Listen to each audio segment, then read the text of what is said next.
ఓం శ్రీ సద్గురు చరణారవిందాభ్యాం నమః. ఓం శ్రీ గణేశ శారదా సద్గురు మంగళమూర్తిభ్యో నమః. ఓం నమో భగవతే వేదవ్యాసాయ నమః. ఓం నమః ప్రణవార్థాయ శుద్ధ జ్ఞానైకమూర్తయే నిర్మలాయ ప్రశాంతాయ దక్షిణామూర్తయే నమః. ఓం ఈశ్వరో గురురాత్మేతి మూర్తిభేద విభాగినే వ్యోమవద్వ్యాప్తదేహాయ దక్షిణామూర్తయే నమః. శ్రీ గురుగీత శ్రీ గురుమూర్తి ధ్యానము. అయితే ప్రత్యక్ష స్వరూపుడే కదా, ఎల్లప్పుడూ కూడా మనలాగానే దేహధారణ ధరించి మన ఎదురుగా ఉండి మనకు అజ్ఞానాన్ని నశింపజేసేటువంటి సర్వవ్యాపకమైన పరమాత్మ స్వరూపుడైన శ్రీ సద్గురుదేవుడు దేహ రూపాన్ని ధరించి దేహధారణ గావించి మనబోటి వాండ్రను ఉద్ధరించే నిమిత్తం ప్రత్యక్షంగా మంగళస్వరూపుడై సర్వకాల సర్వావస్థల యందు మన యొక్క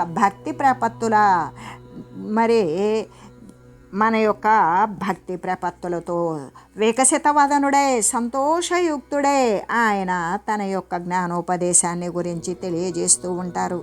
అందుకే మంగళకారకుడు సహస్రారమునందు ఓంకారము అనేటువంటి యోగపీఠాన్ని అధిష్ఠించినటువంటి వాడు జీవబ్రహ్మైక్య యోగపీఠస్థుడు అయిన ముక్తిని కోరుకునేటువంటి ముముక్షువులకు ముక్తిని ఇచ్చేటువంటి పరమ ప్రయోజనాన్నే కలగజేస్తాడు.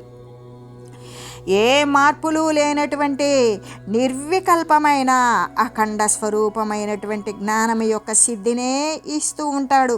పరమశాంత స్వరూపుడైన శ్రీ సద్గురుదేవుని కోసం మరి ఆ సద్గురుమూర్తి యొక్క ధ్యానాన్ని గురించి తెలియజేస్తూ, అంటే ఆయన ఎలా ఉంటాడు అంటే బ్రహ్మరంధ్రము తెరువబడి ఉంటుంది, పరిశుద్ధమైనటువంటి జ్ఞాన తేజస్సుతో ప్రకాశిస్తూ ఉంటాడు. 2 కన్నులు ఉన్నవాడు, ఒకటి జ్ఞానము, 2 విజ్ఞానము అనేటువంటి 2 నేత్రాలు కలిగినవాడు. అంతేకాదు 2 చేతులు కలిగినవాడు, ఒకటి ధర్మము, 2 మోక్షము అనే స్థితిని కలగజేసే స్థితిని బోధించేటువంటి వాడు.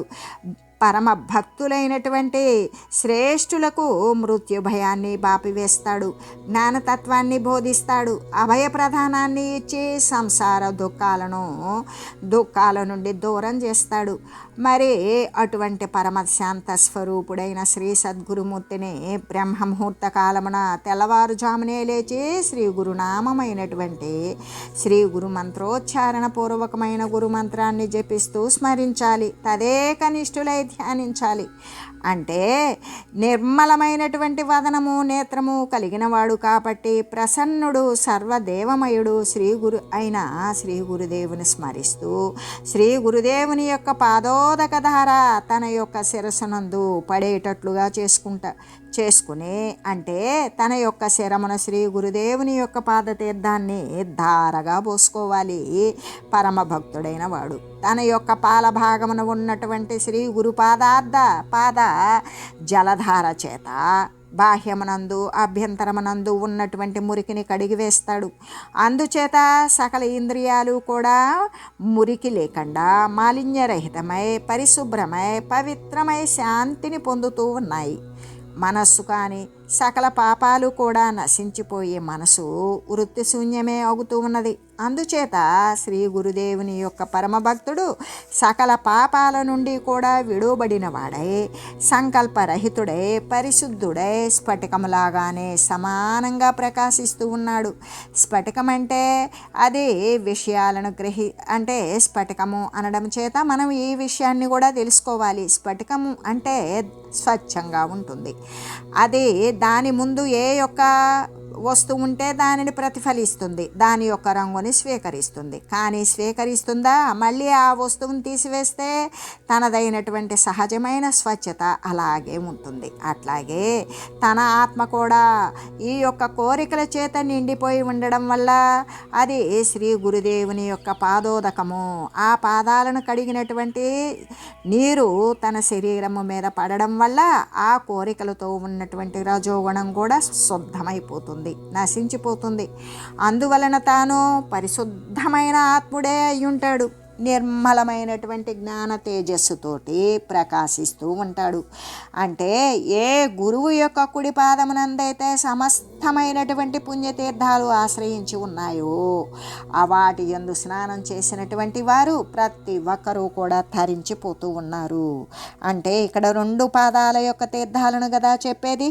అందుకు కాబట్టి కుడి పాదముల యొక్క మరి సమస్త తీర్థాలు ఆశ్రయించి ఉన్నవి. సకల వేదాలను కూడా శ్రీ గురుదేవుని ముఖార విందాన్ని ఆశ్రయించి ఉన్నవి. ఎందుకు అంటే శ్రీ గురుమూర్తి వాగేంద్రియం ద్వారా మరి ఏ విషయాన్ని తెలియజేయాలో దానిని తెలియజేస్తూ ఉంటారు. దాని ద్వారా సంసార తరణం కావాలనుకున్న వారు ఆ విషయాన్ని పొందుతారు. మోక్షాన్ని పొందాలనుకున్న వారు మోక్షాన్ని పొందుతారు. ఈ యొక్క పాపపుణ్యాల ప్రస్తావనలోకి వచ్చి పుణ్యలోకాల యొక్క ప్రాప్తిని కోరేవాళ్ళు దాన్ని పొందుతారు. ఈ విధంగా అంటే సకల వేదాలు అంటే అన్నీ కూడా ఏంటి, ఏది తెలియదగినది ఉన్నదో, ఎవరి కోరిక నిమిత్తం ఏది పొందవలసినది ఉన్నదో అదంతా కూడా శ్రీ గురుమూర్తి యొక్క ముఖార విందాన్ని ఆశ్రయించే ఉన్నవి. దాని ద్వారానే ప్రతిదీ జాలువారుతూ ఉంటుంది.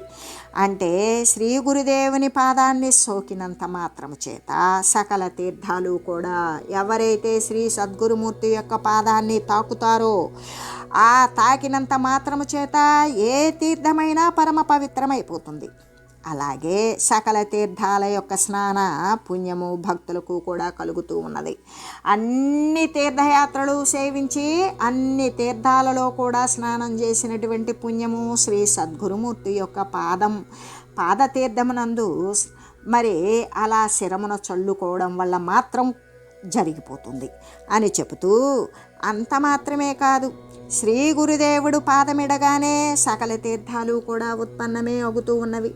ఎలాగంటే ఎక్కడ శ్రీ సద్గురుమూర్తి కనుక కాలు పెట్టాడో అందుకే సద్గురుమూర్తులు అనేటువంటి వారు అంటే ఆ పవిత్రమైనటువంటి తీర్థాలను వారు శుభ్రపరిచి ప్రతి ఒక్కరికి యోగ్యవంతంగా చేస్తున్నారు అని మహనీయులు ఎవరూ చెప్పరు. ఆ పవిత్రతను వారి నుండి ఆపాదించబడింది అని ఎవరూ చెప్పరు. కానీ వారి యొక్క మహత్తు చేతనే ఆ సర్వతీర్థాలకు కూడా మరి పాపరాశిని నశింపజేయగలిగినటువంటి సమర్థతను చేకూర్చుతున్నది ఆ మహనీయుల యొక్క శారీరక స్పర్శ ద్వారానే. ఆ పుణ్య నదులన్నీ కూడా పుణ్యాన్ని మూట కట్టుకొని దానిలో మునిగినటువంటి పాపులకు పాప పరిహారం చేసేటువంటి సమర్థతను పెంపొందించుకున్నవి. కానీ మహనీయులు ఎవ్వరూ కూడా అదంతా ఆ పుణ్యతీర్థం యొక్క ప్రభావమే అని చెప్తారు. కానీ అది వారి యొక్క మార్పు అని ఎవ్వరూ చెప్పరు. ఆ విధంగానే శ్రీ సద్గురుదేవులు ఎక్కడైతే కాలు పెడతారో అక్కడ ఒక మహాతీర్థంగానే ఉంటుంది. అంటే అది పరమ పవిత్రమైపోతుంది. తనకి అంతకుముందు ఉన్నటువంటి అసత్తు అంతా కూడా మాలిన్యమంతా తొలగిపోతుంది. అంటే వారి యొక్క వాక్యాలన్నీ కూడా వేద స్వరూపాలే అయి ఉంటాయి. వారి నోటి నుండి ఏ యొక్క వచనం బయటికి వస్తుందో అదంతా కూడా వేదమే అయి ఉంటుంది. ఎందుకు?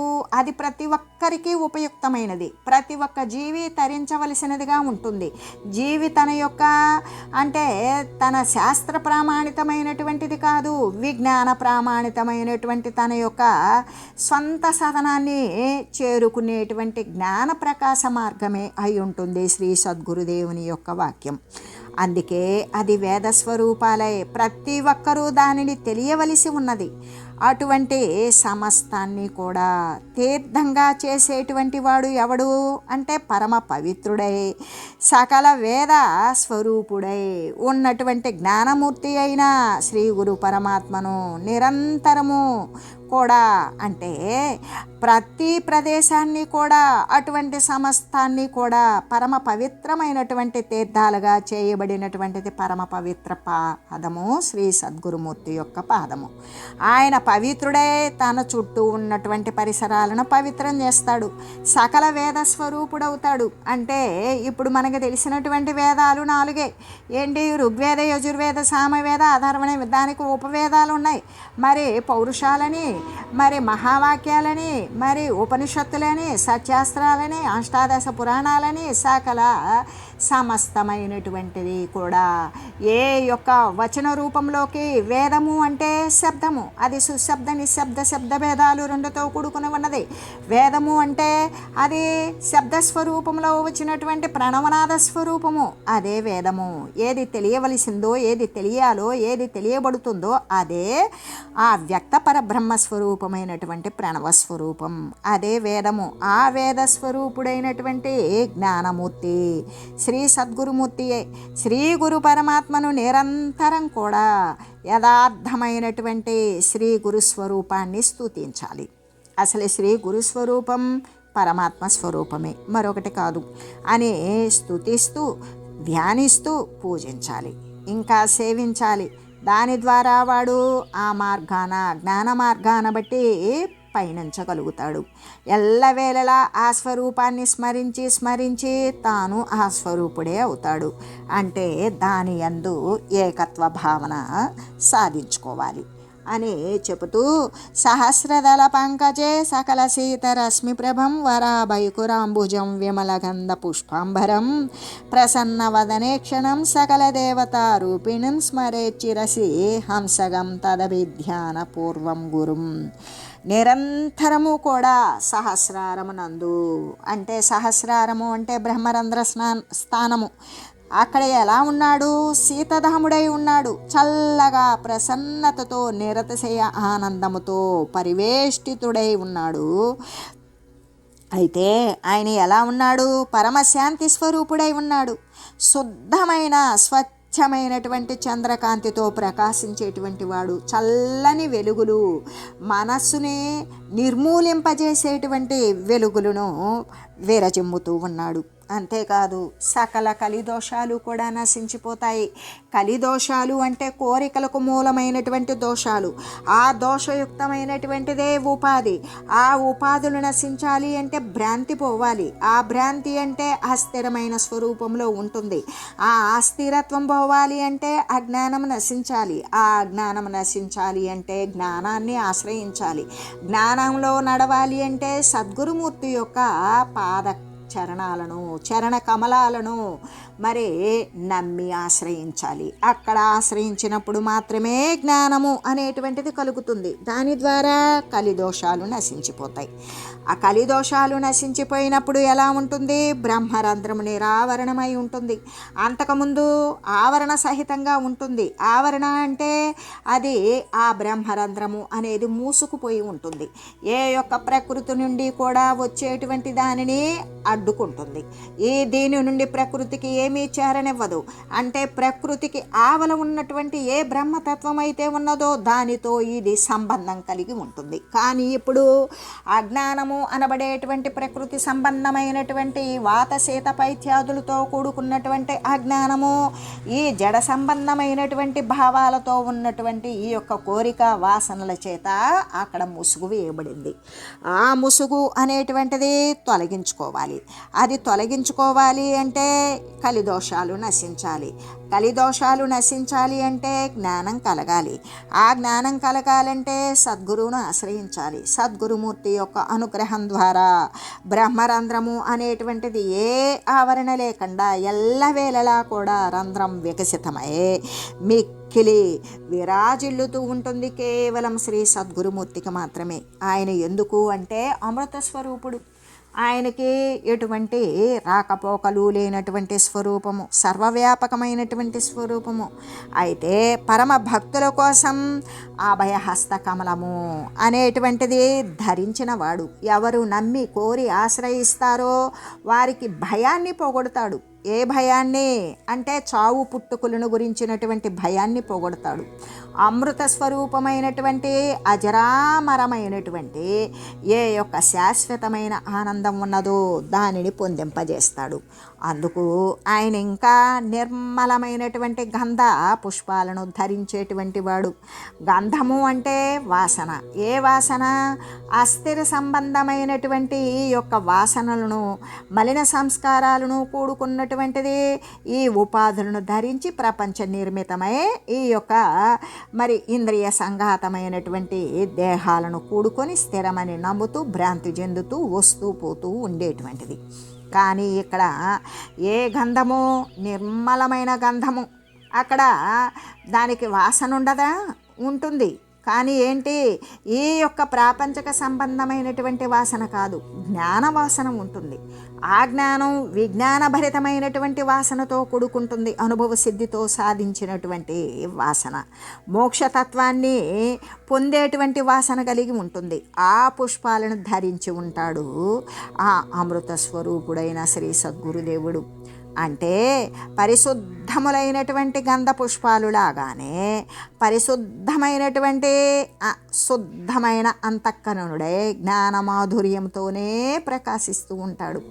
సద్గురుమూర్తి ఎలా ఉంటాడు అంటే పరిశుద్ధమైనటువంటి, ఇక అక్కడ దానిని గురించి తెలియజేయడానికి కూడా వాగాతీతమైనటువంటి శుద్ధత్వము కలిగి అటువంటి వాసనలతో కూడి ఉంటాడు. ఆ వాసన భరితమైనటువంటి వాడని వేడని పూయని రాలిపోని పుష్పాలను కలిగి ఉంటాడు.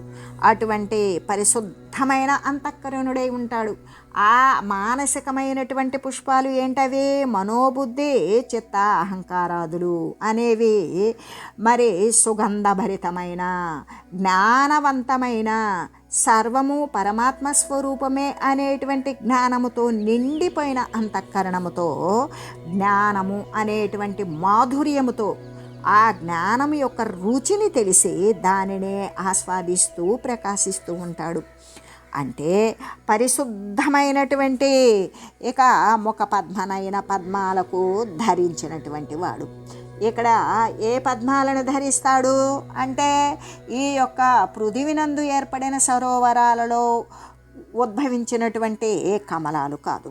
అక్కడ పరిశుద్ధ ముఖ పద్మ అంటే ఏ పరిశుద్ధత్వముతో కూడినటువంటి ముఖ పద్మనయన పద్మాలను, అటువంటి పరిశుద్ధ ముఖముతో ఉన్నటువంటి దానికి ఈ తోలుతో ఉన్నటువంటి ముఖాలు కావు, జ్ఞానముతో నిండిపోయినటువంటి కళ్ళతో కూడిన ముఖాలు కలిగి ఉంటాయి. ఆ యొక్క పద్మాలను ధరించి ఉంటాడు శ్రీ సద్గురు స్వరూపుడు. ఇంకా సుప్రసన్నుడై ఉంటాడు. ఎల్లవేళలా కూడా ఆయనకి కాలాతీతుడు. కాలం అనేటువంటిది లేదు. జరిగిపోయిందని, జరుగుతున్నదని, జరగబోయేది అనేటువంటి కాలాలు లేవు, అవస్థలు లేవు. ఎటువంటి మరి ఈ మాలిన్య సంపద అయినటువంటి పాంచభౌతికాలు, దానికి మించినటువంటి జ్ఞానముతో కూడినటువంటి స్థితి కలిగి ఉండేటువంటి వాడు. అందుకే సకల దేవస్వరూపుడు. అందుకే ఏ దేవతను, ఏ దేవీ దేవతలను కొలిచినా అక్కడ నుండి కోరికలను సాధించుకున్నట్లుగానే సర్వదేవతల యందు కూడా సుప్రసన్నత్వముతో నిండిపోయినటువంటి వాడు సర్వదేవతా స్వరూపుడు.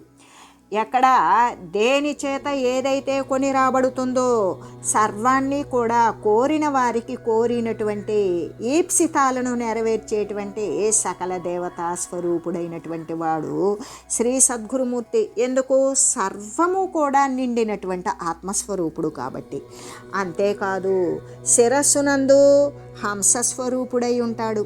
ఆ యొక్క ఆజ్ఞాచక్రం దాకా కూడా ఎంతవరకు అంటే శ్వాస నిశ్వాస ప్రాణాపాన వాయువుల యొక్క స్పందనతో ఉన్నట్లుగా ఉన్నా కూడా ఇంకా ఆ పైన బయలుదేరినటువంటిది ఉద్వగామి అయి ఆ యొక్క గురు పరబ్రహ్మ స్వరూపానికి సన్నిధానానికి చెందినటువంటి వాడే అయి ఉంటాడు. అక్కడ కేవలం హంస స్వరూపమే. అది ఈ యొక్క దేహ సంబంధమైనటువంటి నేత్రాలకు మనసుకి అందనటువంటి స్థితిలో చెలిస్తూ ఉండేటువంటి స్థితి, అదే హంసరూపత్వం. ఆ హంసరూపుడే పరమాత్మ రూపుడై విహరిస్తూ ఉంటాడు.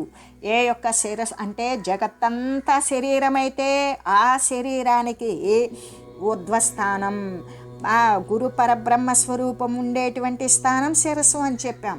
అదే విరాట్ స్వరూపమైనటువంటి దానికి ఆ విరాట్ స్వరూపమైనటువంటిది కేవలము జ్ఞానమే మరి దాని యొక్క పతాక స్థితి. అక్కడ హంస స్వరూపుడై ఉంటాడు. అలా విహరిస్తూ వృత్తిరహితుడై ఉంటాడు.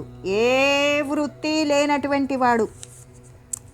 అంతేకాదు పరబ్రహ్మ స్వరూపియే అయి ఉన్నటువంటి శ్రీ గురుదేవుని అక్కడ ఎటువంటి వృత్తి లేనప్పుడు ఇక ఆయన ఏమై ఉంటాడు? సర్వానికి ఆశ్రయమై ఉంటాడు, సర్వానికి ఆధారమై ఉంటాడు. సర్వేక సమస్తము కూడా సర్వవ్యాపకంగా వ్యాపించి అచలమై పరిపూర్ణమై సర్వము గుర్తించేటువంటి ఎరుక కూడా అందులోనే లీనమైపోయినటువంటి ఏకతత్వ వారాసిగా ఉన్నటువంటి ఆ పరబ్రహ్మ స్వరూపమే శ్రీ సద్గురుమూర్తి. కాబట్టి శ్రీ గురుదేవుని ఆ విధంగా అంటే గురుమంత్రపూర్వకంగానే జపించాలి. అలా జపించి దానిని గురుమంత్రం ఇచ్చినటువంటి దాని ప్రకారమే మననం చేయాలి. దానిని శ్రవణము చేసినప్పుడు మననం చేసి నిధిధ్యాసనం చేయాలి. ఎల్లవేళలా గురుమంత్రాన్ని స్మరించాలి, గురు రూపాన్ని ధ్యానించాలి. ఎల్లప్పుడూ కూడా సర్వ మంత్రశ్రేష్టమైనటువంటి అన్ని మంత్రాలలో కూడా శ్రేష్టమైన ఉత్తమమైన ఉన్నతమైన ఉత్కృష్టమైనటువంటి మంత్రం ఏమిటి అంటే సాక్షాత్ పరహంస స్వరూపుడైన సర్వవ్యాప్త స్వరూపుడైన పరమాత్మ స్వరూపమే. కాబట్టి గురు అనేటువంటి 2 అక్షరాల మంత్రాన్ని జపిస్తూ ఉండాలి. ఇలా జపిస్తూ గురుదేవుడు ఇచ్చినటువంటి ఆ యొక్క మంత్రదీక్షను కూడా కలుపుకొని ఆ మంత్రానుసారం కూడా ఉచ్చరిస్తూ ఆ గురు అనేటువంటి ద్వయక్షర మంత్రాన్ని చూస్తూ ఏ శబ్ద బ్రహ్మమైతే ఉన్నదో ప్రణవనాథాన్ని దానిని చూస్తూ దానిని అనుసరిస్తూ దాని యందు తదేకమైనటువంటి నిష్ట కలిగి శ్రీ ఈ విధంగా జపిస్తూ స్మరిస్తూ కీర్తిస్తూ స్తుతిస్తూ మరి భజిస్తూ ఈ విధంగా ఎన్ని రకాలైనటువంటి నవవిధ భక్తులు ఉన్నవో ఆ ప్రకారంగా అనుసరిస్తూ ఇక శ్రీ గురుదేవుణ్ణి ఆ విధంగా ధ్యానించాలి. ధ్యానించినప్పుడు ప్రతి ఒక్కరము కూడా తరించిపోతాము అని తెలియజేస్తూ ఓం మంగళం శ్రీ గురుదేవాయ మహనీయ గుణాత్మనే సర్వలోక శరణ్యాయ సాధురూపాయ మంగళం. ఓం లోక సమస్త సుఖినో భవంతు. ఓం శ్రీ సద్గురు పరబ్రహ్మార్పణమస్తు. ఓం తత్సత్.